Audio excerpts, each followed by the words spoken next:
In a world ravaged by a virus that transforms people into flesh-eating zombies within 48 hours, married couple Andy and Kay survive with their one-year-old daughter Rosie on a houseboat drifting through rural Australian rivers. The family scavenges supplies from the water because they're too terrified to set foot on land where infected roam freely. Kay mentions their food supplies are dangerously low and suggests traveling through land to find better resources, but Andy refuses, saying he's scared of what's waiting out there. One afternoon, Andy spots an abandoned sailboat on the riverbank and decides to investigate alone. He climbs aboard, finding food and wine, but hears strange thumping sounds coming from behind a locked door. Despite his curiosity, Andy refuses taking any risks and quickly returns to his houseboat with the salvage supplies. He hands everything to Kay, who questions the food's safety, but Andy convinces her it's perfectly fine. What Andy doesn't mention are the zombie sounds he heard, because apparently that detail can wait. Later that evening, Kay asks Andy to rest while she heads back to the sailboat, wanting to salvage more supplies. Andy had fled earlier after hearing those suspicious thuds, but Kay has no idea about the danger lurking inside. She explores the yacht alone when something suddenly grabs her and bites deeply into her knee, drawing blood. Andy wakes to Rosie crying and goes searching for Kay, discovering bloodstains on the floor. He finds Kay in the bathroom, desperately trying to control bleeding from a bite wound on her leg. She searches through the rucksack Andy retrieved earlier and finds a digital bracelet that counts down exactly how much time an infected person has left before transforming. There's also an injection that numbs the brain, allowing someone to peacefully transition into a zombie without pain or awareness. Andy and Kay have an emotional discussion about their situation and what will happen to Rosie when they're both gone. After crying together, they finally decide to leave the houseboat and seek medical help on land, hoping against hope there's still treatment available. A young Aboriginal girl named Thumi is shown sketching in her notebook before leaving her house and throwing a dead rabbit into a deep hole in the ground. She suddenly hears gurgling noises from below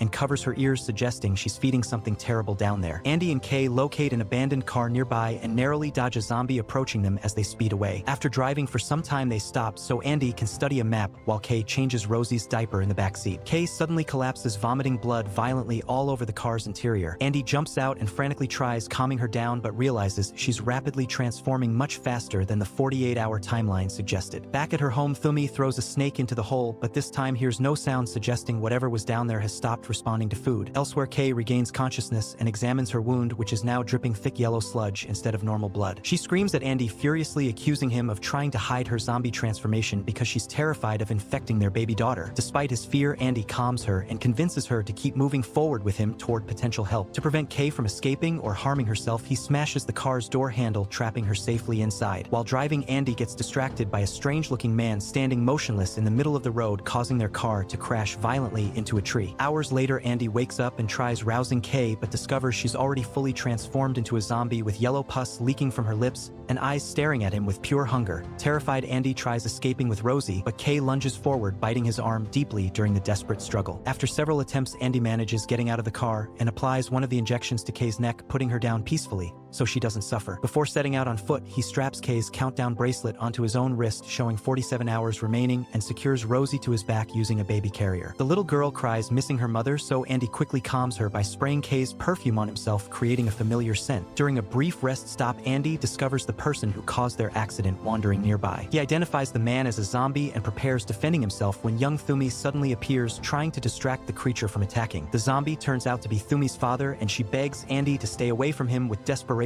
in her voice. Thumi cuts her own hand with a sharp rock, making it bleed, which immediately attracts her zombie father toward her instead of Andy, showing she's been doing this regularly. After more walking through the harsh outback, Andy enters an abandoned school building and meets a retired teacher named Etta. She helps him clean his wounds properly and explains that all the Aboriginal people in this area have evacuated to safer locations, including many of her former students. She invites Andy to spend the night at the school for safety from the infected roaming outside. That evening, Andy notices fires burning in the distance, started by the Aboriginal tribes as signals, and sees a woman trying to call out for Thumi, suggesting people are searching for her. During the night, Andy experiences his first seizure from the zombie infection spreading through his bloodstream. He begins violently vomiting blood before passing out completely unconscious on the floor. The next morning, he wakes feeling weaker and walks outside, meeting Etta, who urges him to find Thumi's father Willie because he'll look after Rosie properly. She warns Andy to avoid the Aboriginal tribes because they immediately kill any zombies or infected people who come near their protected camps for safety. After this conversation, Andy heads out again, continuing his desperate race against the ticking timer on his wrist. Along the way, Andy pauses at some ruins to give Rosie water from his canteen, and as he rushes out, he passes several zombies with their heads buried deep in the ground like ostriches. One of them rises, hearing his footsteps, and starts chasing him, forcing Andy to run while carrying Rosie. Andy finds an abandoned car and tries stealing it, but is stopped by a man named Vic, who actually protects him from the pursuing zombie by shooting it. Vic is trapped beneath a heavy fuel tank, and Hans, offers Andy the car keys in exchange for a promise that Andy will free him first. Andy agrees immediately, and after removing the crushing weight from Vic's chest, he starts the car engine. Both men rush inside and speed away, leaving the growing zombie horde far behind them on the empty road. Vic drives Andy to his sanctuary, which is an old gas plant outpost where Vic used to work before the outbreak destroyed civilization. Vic's companion Lorraine is quietly surprised to see Andy arrive carrying a baby on his back. Vic instructs Andy to leave Rosie with Lorraine so the two men can work together hunting food and killing zombies for future profit. Vic believes once society eventually returns to normal, people will desperately want money again, so his current strategy is killing zombie groups and stealing their belongings. Vic attracts zombies by placing healthy living people inside metal cages as human bait, which disturbs Andy deeply when he sees it. He notices Vic is holding young Thumi hostage inside one of the cages and becomes furious at this cruelty. Inside the shelter, Lorraine looks after Rosie and tries cheering her up with games, but discovers yellow slime on the baby's belly, indicating possible infection from contact. Meanwhile, Vic and Andy move to a different cage location where Vic uses animal organs, a radio playing music, and fresh blood to lure hungry zombies. After returning to the shelter, Lorraine mentions she cleaned Rosie briefly. As Andy plays with his daughter before placing her in a makeshift cradle, his hand suddenly starts twitching uncontrollably, showing the infection progressing. Seeing himself deteriorating rapidly and believing Rosie is in safe hands with Lorraine, Andy walks outside the shelter to a lonely spot and attempts ending his life before he transforms. But before he can pull the trigger, Lorraine confronts him, explaining she's not actually Vic's wife like Andy assumed. She reveals Vic saved himself by deliberately letting her husband and other gas plant workers die horrible deaths when the outbreak first began. While they're talking, Vic appears from nowhere and hits Andy hard with his rifle, but knocking him completely unconscious. When Andy wakes up, he finds himself locked in the same cage as Thumi, who looks at him with frightened eyes. He asks her to help him escape and quickly devises a clever plan to get them both out. Andy ties raw animal guts to a rope and tosses it outside, which attracts a massive swarm of hungry zombies within minutes. When the zombies start pulling hard on the rope, the cage door mechanism opens, allowing both of them to flee while the creatures are distracted. They safely return to the shelter and convince Lorraine to escape with them before Vic discovers they're gone, but as they try leaving, Vic emerges and starts shooting at them with his rifle. Lorraine shows herself trying to stop him from killing them, but Vic accidentally shoots her through the chest, killing her instantly. Andy follows Thumi to the cage he saw earlier, hoping to find her father, but discovers the man inside has completely vanished. They manage avoiding Vic's pursuit through the darkness and spend the night hiding in a small gorge between rocks. After freeing each other from their metal chains, they sleep peacefully for the first time in days. Later that night, Thumi wakes to heavy breathing sounds and hides with Rosie as Andy rubs his face against blood smeared on the cave wall, showing his humanity slowly dying. The next morning, Andy and Thumi discuss her father's condition,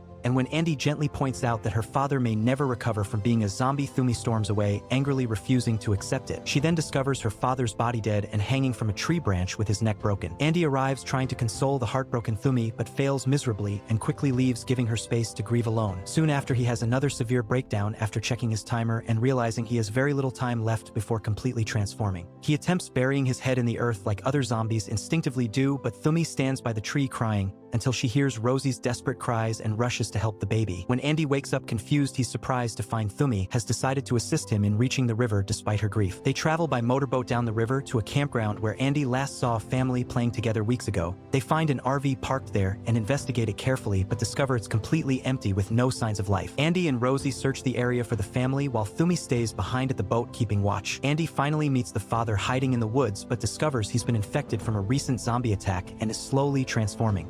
For the second time, the paranoid man shows Andy his loaded rifle, explaining there are 6 bullets inside the chamber, 2 of which Andy can keep after the man uses the remaining 4 on himself and his family to prevent them from becoming monsters. Andy desperately tries convincing the man not to kill his innocent family, but fails completely as the man's mind is made up. As Andy walks away feeling defeated, for gunshots echo loudly in the distance, making him flinch with each terrible sound, knowing what just happened. After the entire family is dead, Andy takes the rifle and seriously considers whether he should shoot himself right now or keep struggling forward. While he's contemplating this impossible decision, Thumi appears from the trees, announcing she's ready to return to her tribe finally. She suggests Andy follow her so he can leave Rosie with the Aboriginal people who will raise her properly with love and safety. Following this, they set out together looking for smoke signals rising from a nearby hill in the distance. As they pass through a dark train tunnel, Vic suddenly emerges, blocking their path. Thumi quickly hides with Rosie inside a parked truck on the abandoned tracks while Andy faces Vic alone. Andy attempts distracting Vic and shoots several rounds, but misses every time time as both men become increasingly violent, fighting each other brutally. After the vicious fight, Vic emerges from the shadows and drags Thumi from the truck before violently slamming her head against the metal rails. While Thumi lies in severe pain, barely conscious, Vic grabs hold of Rosie gently. A limping, injured Andy gets up to check on Thumi, who is miraculously still alive and breathing. He then finds Vic cradling Rosie tenderly and sits near him quietly, demanding his daughter back. At first, Vic refuses, clutching the baby, but ultimately returns the child while mourning Lorraine's death and breaking down emotionally, realizing what he's become. The trio continues their journey together, with Vic helping carry supplies and protect them. As they walk, Andy begins rapidly transforming into a zombie, with his timer showing only minutes remaining. With almost no time left, Andy begs Thumi to promise she'll protect Rosie and raise her well. They exchange a heartbreaking goodbye as Andy realizes he might harm someone during his final transformation. Fearing this, Andy covers his mouth with a protective guard and starts securing his wrists tightly with rope. He wraps raw meat from earlier onto a long stick and positions it in front of his face, creating a lure. Suddenly, his eyelids seal shut with thick yellow discharge, and he passes out, falling to the ground. Andy has now fully transformed into a mindless zombie, and all his human emotions and memories have died completely. Despite being a zombie, he still carries both children on his back because his undead body is drawn forward by the chunk of flesh dangling on the stick in front of him. His zombie instincts make him follow the meat blindly, leading him directly toward the Aboriginal camp Thumi guided him toward. Eventually, they arrive at the camp, and the tribal warriors immediately seize zombie Andy, while Thumi and Rosie are joyfully welcomed by Thumi's relieved mother. One warrior prepares to strike Andy with his sharp spear, but Thumi desperately intervenes, stopping him. She takes Kay's perfume bottle from Andy's pack and gives it one final spray near his rotting face. The familiar scent briefly brings back a flicker of Andy's awareness, reminding him that Rosie is now in safe, loving hands. Following this bittersweet moment, Thumi tearfully allows the warrior to put Andy out of his misery with a merciful spear thrust, ending his suffering. In the final scene, the Aboriginal people are shown traveling to a permanent shelter where they're warmly received by other surviving tribe members. Thumi and her mother carefully examine Rosie and discover the words "thank you" painted in white on her tiny belly. This was Andy's final message, showing his eternal gratitude for saving his daughter's life and giving her a future. If you're still watching, this means you survived the full story. Make sure to subscribe and turn on notifications so you can watch more videos like this. Thanks for watching.